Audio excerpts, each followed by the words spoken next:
In relation to business, I think sometimes we overcomplicate the word business. I think business simply means adding value and creating a service or a good, So what kind of business are you doing? What I'm really passionate about is what I'm doing in Africa that I'm really happy about is farming. I think most Africans, they were born and raised in Africa, but they don't really know Africa. Do you think it's because we don't know our history or because we don't know ourselves? The reference of a normal African is poverty. That's a mindset you've been taught. We don't want to be shown Africans doing really well, but there are a lot of them who are doing really well. Do you feel like Africans will feel lazy to be educated? From the scientific point of view, every human being is lazy. Hi, welcome to another episode of the Success Mindset, and today we have my colleague here, Smith, and then we have our guest, which is Joseph Kaluba.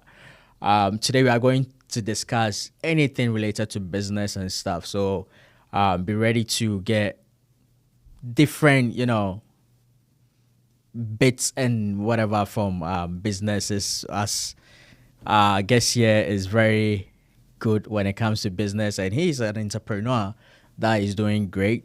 He's doing farming and stuff in Africa and other stuff, so we are really going to learn a lot. So just stay tuned and then subscribe and keep watching. All right, Joseph, can you please introduce yourself to our audience and then tell us what kind of businesses that you are involved in or doing? Absolutely. Yeah, well, my name is Joseph Kaluba. I was born in Zambia. I've been in the US for more than a decade, and I'm a father of three boys, just a simple man from Zambia. But in relation to business, I think sometimes we overcomplicate the word business. I think business simply means adding value and creating a service or a good, that you are going to give to the community. And with that value, people are willing to be able to exchange that value with money or giving you something. But when I was in business, we have all these definitions that overcomplicates things. But according to my knowledge, I think that's a simplicity way of just putting it. If there's a need, can you solve that need and add value? And people will come and part away with their dollars and give them the value. That's true. This reminds me of the olden days where they had something. I think it existed in Africa, the barter trade. Mm-hmm. When you have something that someone wants, the person bring either money or gold or whatever, and then you exchange and stuff. So that's really great. I like how you put it. So what kind of business are you doing right now? I'm gonna give a little bit of a background. So even in my corporate career, I was doing real estate here in the United States as well.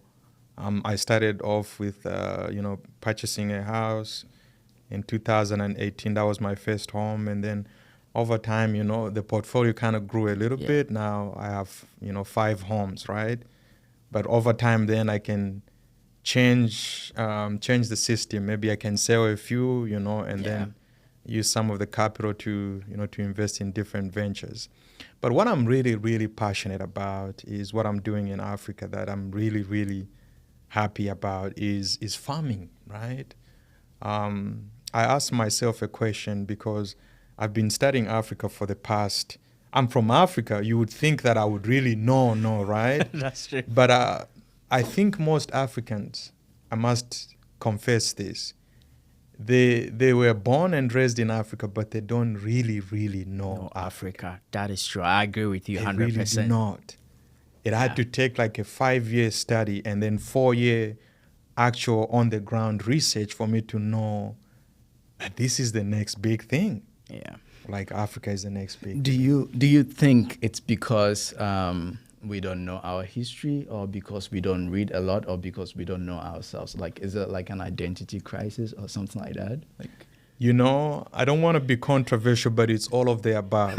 Okay, so I am going to begin with the history. The reference of a normal African is poverty. That's a mindset you've been taught. Mm-hmm. Yeah. but you've never questioned the coin, the other side of the coin. It's like, why would someone from 1883 invest a lot of money, leave Europe, and they actually they were fighting each other to take some borders? Yeah. Why would somebody do that? Is it because they love the trees or the fresh air or what? It's because they've seen something It's precious. the history, right? The history dates back, thousands and thousands of years. When you read about the Kemet civilization, which is Egyptology, you read about, Mansa Musa, one of the richest men to ever walk the earth. Yeah. For me, actually, I feel like he betrayed Africa. He's the first one who betrayed Africa because he was showboating. He had so much gold, and then everywhere you went, he was just handing out gold like candies. And then now word broke out to say, wow, there's money in Africa. There's gold. So he actually really betrayed us. That's my honest. Yeah, I mean, I Probably not on purpose, but it didn't mean I tend to agree and disagree with you. Maybe he was being generous in helping people, but he didn't picture that was going to be turned into like a bad way of, So I honestly understand. Yeah. I also love farming, and there was something that you said about we don't all of the above to Smith's this thing. The last time, I think a few days ago, I was chatting with a colleague at work, and he asked me, why is it that we in Africa wants to move to the US, and then when we come here, we feel like, oh yeah, we can make it here, and then most people from here will move to Africa, and then they will make it. And I was like, there's the thing. For me personally, when we are in Africa, when we pitch our currency to the dollar, feel like, oh yeah, our currency is bad, it's too low. When they pitch their currency to the African currency, they're like, that's a lot. And then when they go, they can do a lot there. So, when we move here, when we see the dollar, oh yeah, right now I'm getting a lot of money, I can do something here. So it's like reverse psychology. So I was like, that's what is happening. But if we are here and we feel like, okay, we didn't have much back at home. Now that we are here, let's, put something together and then invest in our home, back home, then we are going to make it. But when we leave it and then people from here take the money there and then they are making it, we shouldn't be jealous. Yeah.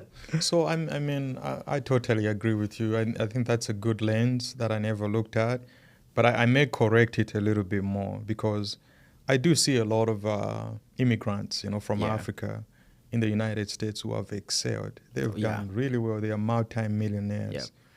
But their mind of Africa is still backwards.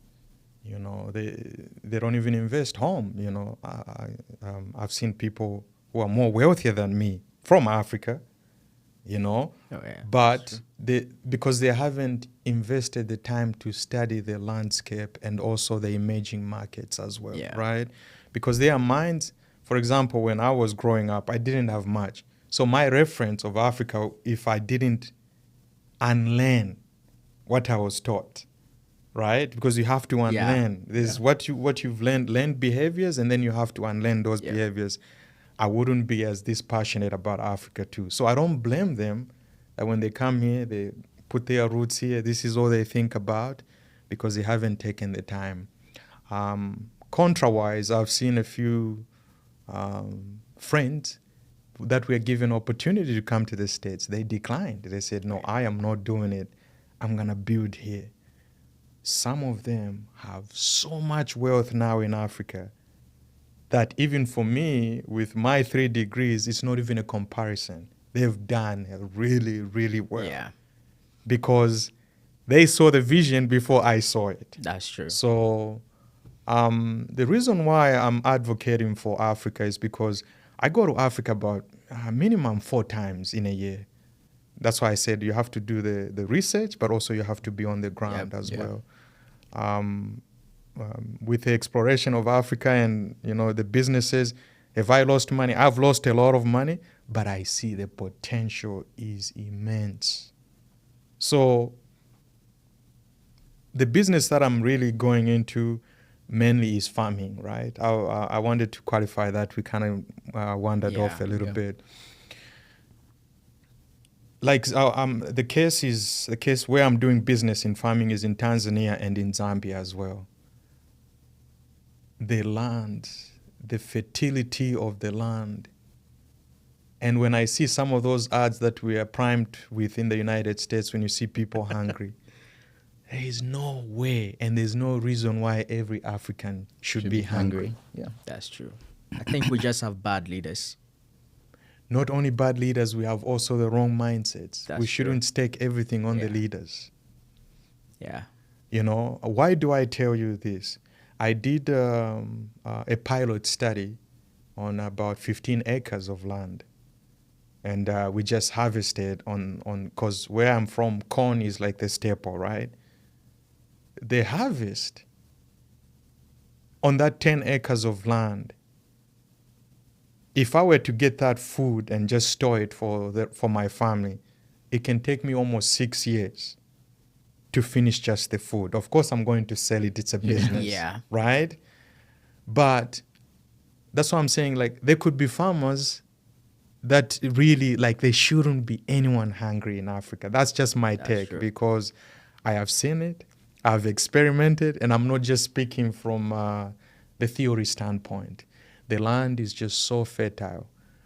You know, you look at lands here, they are deserts, but they are still thriving. Yeah. But Yeah. you've seen some land, like some of it, you don't even have to fertilize, and something is still going to spring up and grow. So I know what it means to be hungry. That's why I'm passionate about this. If there's anything to solve world hunger, I would like to be one of those people as well. Because if your stomach is empty, you have no time to be able to innovate or to think about, oh, what else am I going to do? What am I interested in? You don't even have time to self-question yourself like, oh, am I really good at this? Because your stomach is controlling you. Because they say control the food, control the people. Yeah. Right. That's true, man. So I share your sentiment, man. I also come from nothing, and sometimes you sit in a classroom and a teacher is teaching and your mind is not there because, man, you have nothing in your pocket. Like, you're hungry. coming from home, you know, even your parents don't have anything to eat, and you as the guy, you are thinking, so if I go home, if I close and I go home, what am I going to eat? Did my parents even eat? Like, it's a struggle. And just like you said, like, we've seen so many ads that, yeah, there is poverty and whatever. I recently saw Mr. Beast's his video. in Kenya, when And he's I was doing like, wells, I think another one, he went to Ghana and Ghana, fed a lot of people. And I was like, Right. that's a wrong title Yep. to give to Very this wrong. thing. There are certain villages that, yes, there is poverty. And the same way, there are certain places here in the US that you can see people suffering from poverty. Yep. My wife is a therapist, and I've been, you know, I know what people go through. I hear and stuff. It's everywhere. Correct. But when you go and then you make it as if, oh, there's nothing there in Africa, it's bad. And I even blame the people who allowed him to make that video, because why would you make such a video? Yeah. So that's such a good point. Yeah. though. That is such a good point that for me, it hits me in many different ways, right? Africa has more than 1 billion people, Yeah. right? So we got to look at it also from the diversity and the numbers as well, right? Sometimes it's sad that the extremity among us is what sells. Yeah. You know, like there are so many peaceful, prosperous, and emerging countries in Africa, but nobody reports on those. I mean, it wouldn't But sell.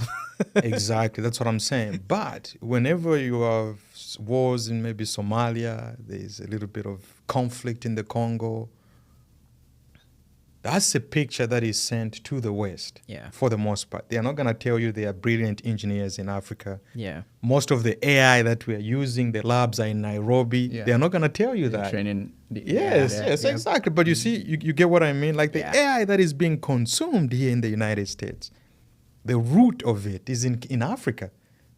The training of it, very good. It looks like you've Yeah. done your research too, Yeah. right? But we don't want to be shown Africans doing really well, but there are a lot of them who are doing really well. Yeah. But because we are here, sometimes it's all about the mindset, Mindset. right? Because You can have someone who is making, let's say, $9 an hour. He thinks he's in a better position because of the ad he has seen. He thinks he's better than the other people. That's why I think income shouldn't be a qualifier to feel whether you are better than another human being or not.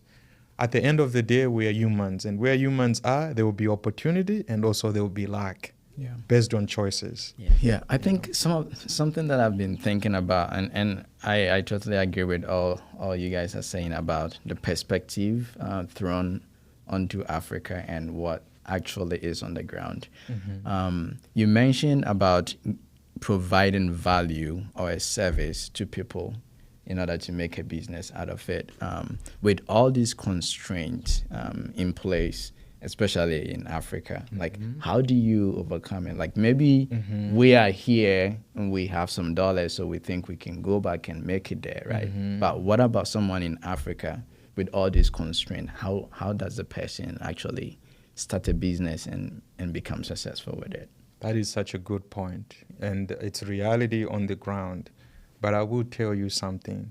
You guys, Ghanaians, you were kind of lucky because, I mean, most African countries are kind of lucky because they are the Pan-African leaders. You guys are in Nkrumah, it kind of instilled that self-sufficiency in you guys. Even the education system was a little bit better, right?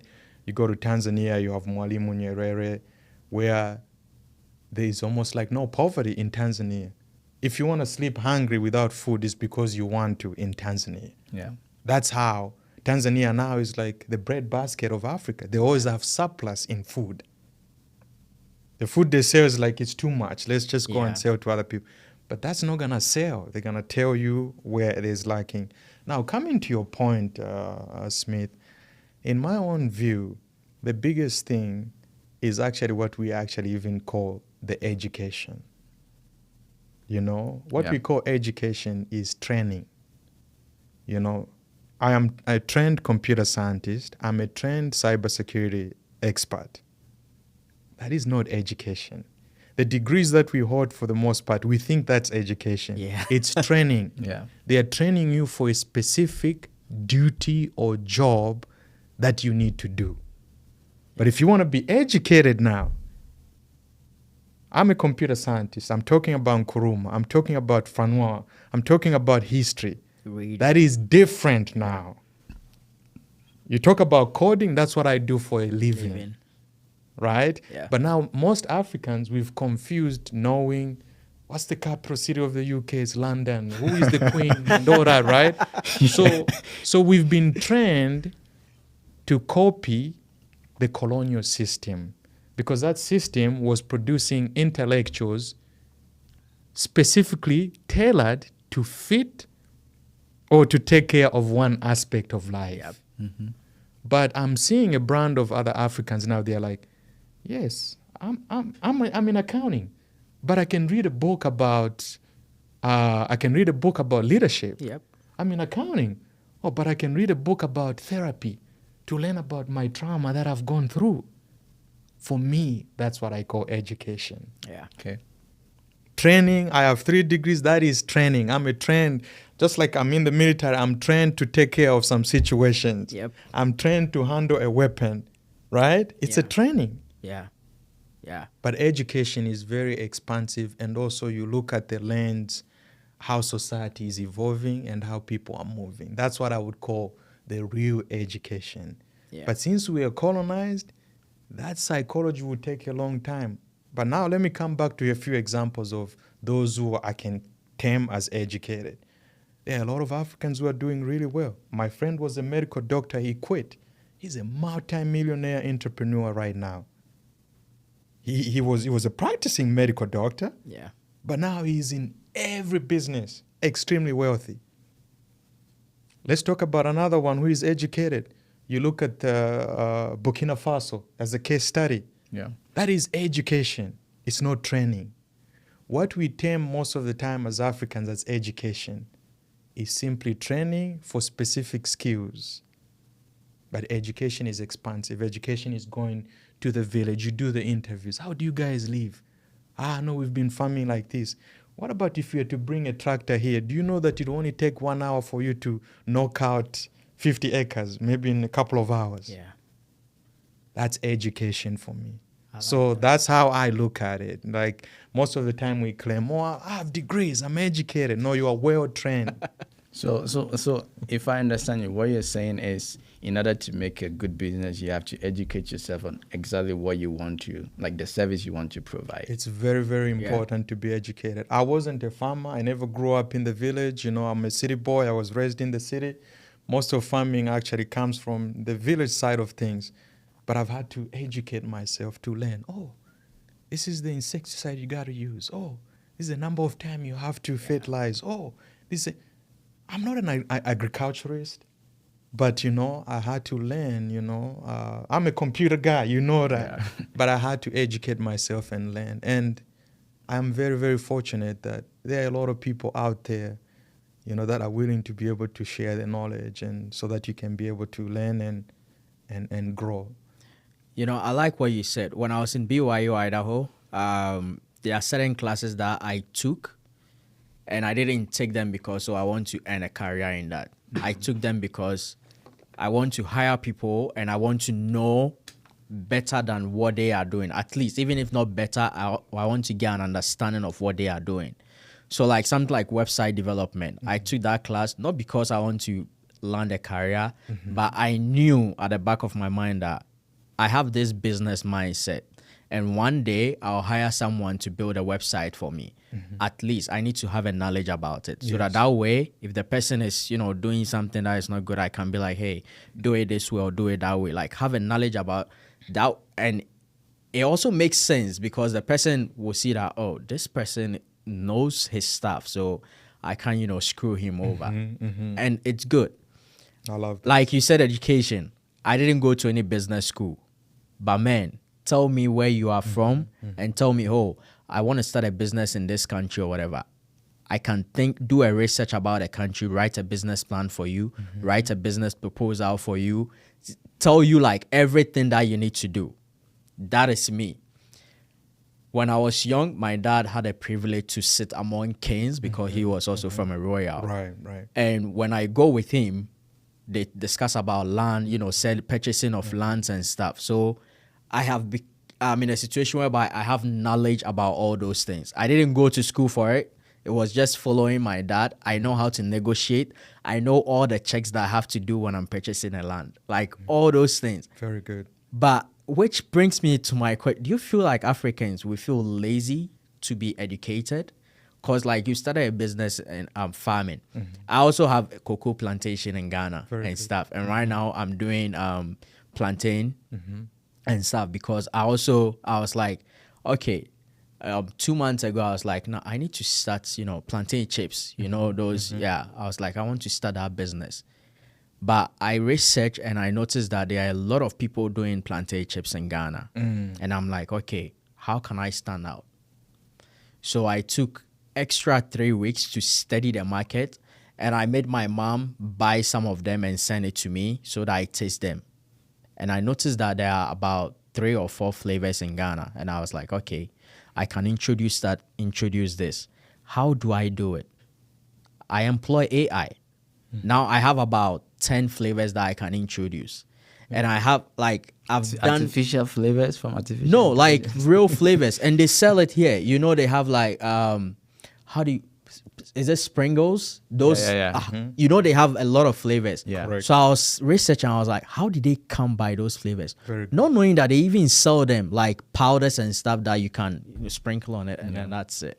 So do you feel like we feel as Africans, we are lazy to do all our research and even educate ourselves? Okay, that's a very good question. I'm going to answer it from the scientific point of view, and also I'm going to answer it from my observation, right? I could be wrong from the observation standpoint. But from the scientific point of view, every human being is lazy.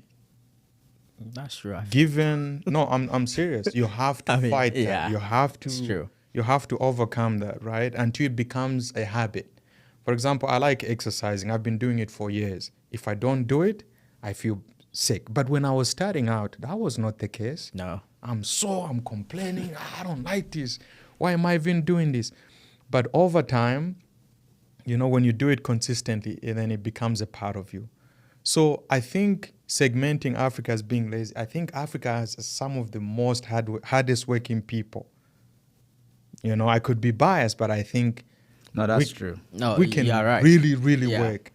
The issue, to answer your question, most of the people, we call them lazy is because they are very mismatched. How many times have we been taught, do engineering because your parents told you? That's true. You wanted to be a cook. You wanted to be a chef. By your parents. And were you like, think no. you can bury that. Years will come and go, but you still know what you wanted to be. That's true. So even when you're doing the engineering, you will make the money, but you never scratch that itch. Yeah. Does that make sense? Yeah, it makes So even when sense. you're doing the job, it's like, okay, I'm going to do the most minimum, good enough, not just to be fired. I'm just going to do work as hard. So anyway, coming to your point, like now, let's go back to the continent. Most of the people are doing things they do not want to do.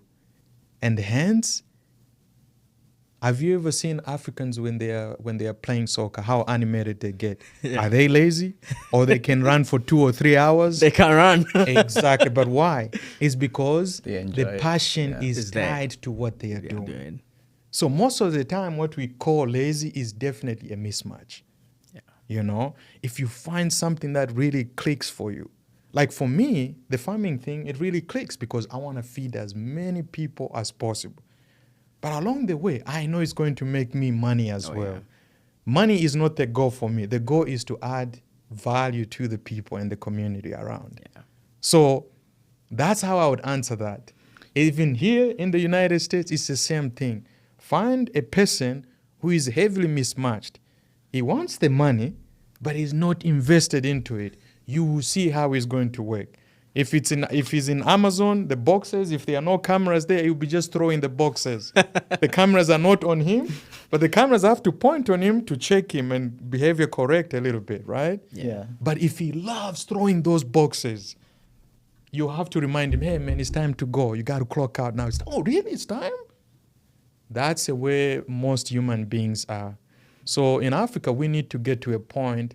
I do see a lot of people are passionate too, right? Yeah. It's like for them, it's not even about the money, just the way they do the work. I see some artists in Africa who have like, no, forget mom and dad. I'm not going to be an engineer. I love drawing.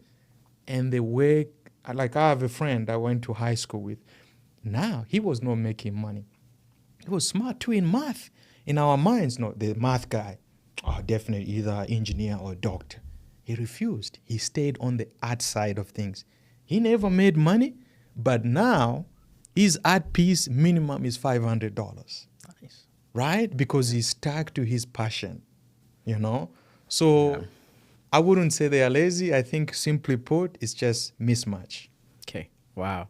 We've learned a lot, and I think there's another topic that we will have to talk about again about it again, because I've really learned a lot, and I know as Africans we are hardworking, but sometimes, just like you said, they put us in a bubble. Oh yeah, you need to be a lawyer, you need to do this and stuff. Fortunately for me, I came from a family where they'll be like, oh, my dad was okay, you doing anything. But sometimes you even find the oldest in the family putting you in that bubble. Oh, you need to do computer science, you need to be this and stuff. And I feel like I think we are improving as Africans. We're getting better. Yeah. We are getting better, and I really like that. Honestly, I really appreciate all the wisdom you shared with us and even our audience, and I know that they will get something from it. Not fitting yourself in a bubble doesn't mean that you are disrespecting your parent. It's about you. It's not about them. Yeah, you really love your parent, but are you going to be happy doing whatever you are doing? Some time ago, I landed a job, and man, the pay was huge. And I told my wife, what's the essence of a good pay if you're not enjoying what you are doing? When I'm looking for a job, I don't look at the pay. Am I going to enjoy it? Am I going to have peace of mind to do it? Ask yourself those questions. If you can answer them positively and be happy with it, then follow that path. If not, and you are being put in a bubble, please find your own path. Never walk in someone else's footsteps, because you can never fit in someone else's shoes. This is the Success Mindset, and we hope to see you in the next episode. Thank you.